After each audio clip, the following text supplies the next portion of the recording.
Today I have an Ecoflow Delta Mini 880 watt model. It's capable of running at 1400 continuous.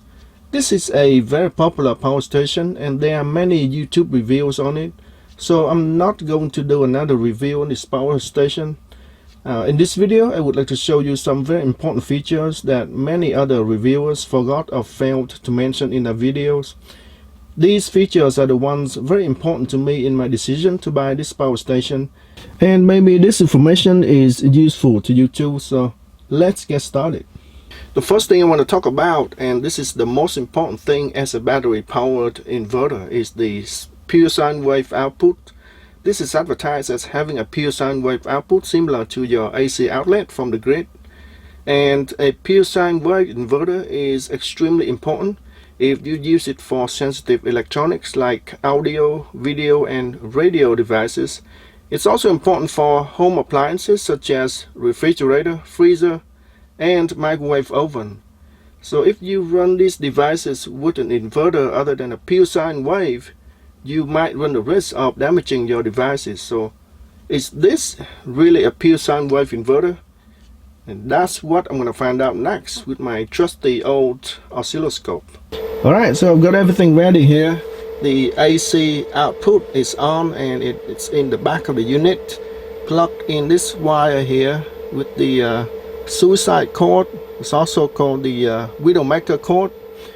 And I got my oscilloscope ready. The voltage to my meter goes out to exactly 120 volt AC, so that is pretty good. Check that out. Pure sine wave. Let's take a closer look here. Check this out again. There we go. That's beautiful. Let's try and zoom in. Take a closer look here. There we go. It's beautiful. So this test is done while it's not under load. So what happens when I put it under load? I got my 300 watt inverter here, and let's turn it on and see what happens to our sine wave.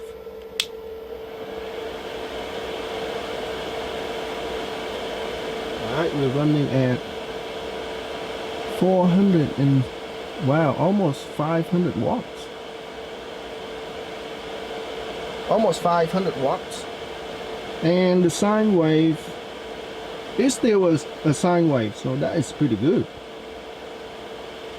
So right now the heater is running at 400 watts and you can see the sine wave is still looking pretty good. That is very good. So there you go. That's an excellent sine wave inverter, and you can almost run everything safely with this inverter.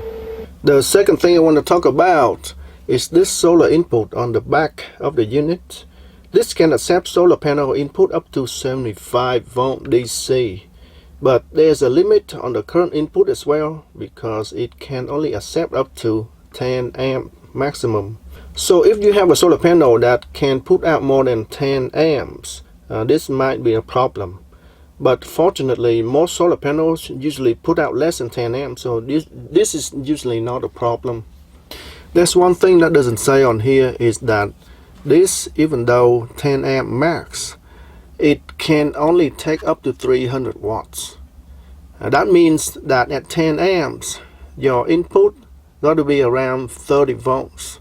So the problem will arise when your input DC voltage is lower than 30 volts and more than 10 amps. For example, if you have an external battery that puts out 20 volts and at 20 amps, then it can only do 10 amps at 20 volts. So the maximum you can get is 200 watts.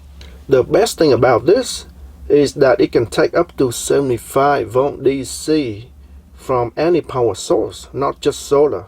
That means I can plug in my solar panel or I can just use an external battery as long as it's less than 75 volt DC. I have a 327 watt solar panel which I installed on the roof of my minivan a few years ago. It puts out about 60 volt DC. I cannot use this solar panel to charge the previous model, the Ecoflow River model, because it can only take up to 25 volt DC. But my solar panel will work fine with this Delta Mini model because it can accept a much higher input voltage up to 75 volt DC. Let me bring this into my minivan and try it out with my solar panel and show you how it works. So right now I'm inside my minivan and we're at about 61% state of charge. Alright, let's go ahead and plug it in. So what we got here? Yep, it's charging at 93 watts. It's in the middle of the winter right now and the sun is a little bit behind the clouds. But in the summer, in the middle of the summer, I usually get around close to 250 watts. I got a little bit more sunlight right now and it goes up to 117 watts. The next thing I want to do is to plug in different battery voltage and capacities to the solar input port on the back of the unit, and it acts like a solar input but it's actually a battery, and this way I can extend the capacity of this battery so that it's gonna last longer. I got an extension cable that plugs onto the back of the unit here at the solar input, so if I plug my battery onto here it will go right on the solar input. First up is my Nissan Leaf battery pack. It has 5 Nissan Leaf cells, each one is 8 volts, a total of 40 volts. The capacity of this pack is 3 kilowatts, so if I pair this up with this, it's gonna last a very long time, as long as my output is 300 watts or less. Alright, let's go ahead and plug it in. There we go. Start charging.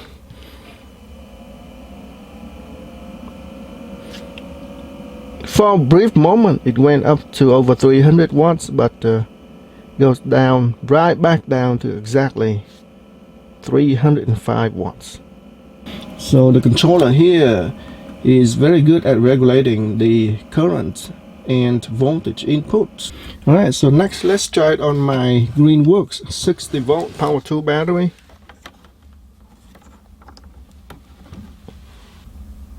Takes a few seconds to register, and now we're charging at 305 watts. Right, next is my Cobalt 24 volt power tool battery. This one can put more than 10 amp easily. Problem is it's less than 30 volts.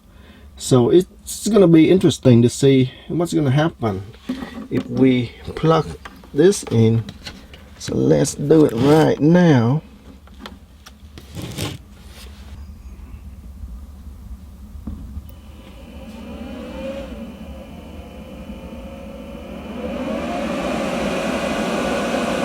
For a brief moment it went up to 300 watts but goes straight down to 171. So if this is 24 volts and it puts out 10 amps, shouldn't it be 240 watts? We only get 168 watts. That's much less than I would expect from this battery. Very interesting. So there you have it. You can use different size and different voltage batteries and plug in the solar input to extend the capacity of the unit. But for optimum input of your battery or solar panel, it should be more than 30 volts DC and 10 amp output, of course. And the final thing I want to talk about is the unit ability to provide power at the same time receiving power from either solar or external battery. So what I'm going to do is I'm going to plug in my Nissan Leaf battery to charge the unit, and at the same time I'm going to use my heater and turn it on. Let's plug in the Nissan Leaf battery first. Alright, it's charging. Alright, 305 watts.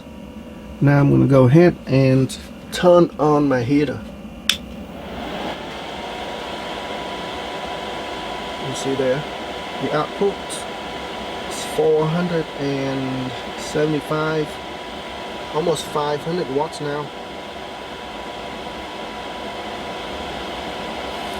Now when it's hot enough, it goes down to about 400 watts.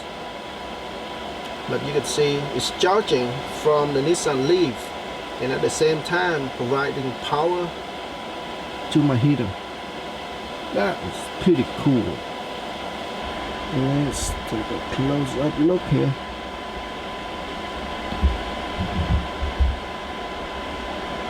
It's amazing. So there you have it. This is the Ecoflow Delta Mini 880 watt model. This is the smallest capacity of the Delta model. But if you think about it, most of the time you don't need that much capacity. Sometimes you only need to charge your phone. So why you want to carry around extra weight? And the other one is also bigger too. It's bigger, it's heavier, and it is just not necessary. And most importantly, the other models are much more expensive than this one.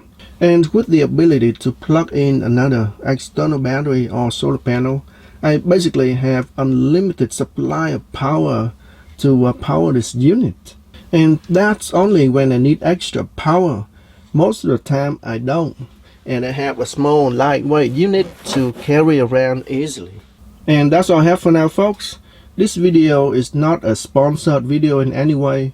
I paid for the unit with my own money, and Ecoflow does not pay me anything to make this video. And this is all the experience that I have with this unit, and I just want to share with you guys. And that is all for now. Thanks for watching, and I will see you next time.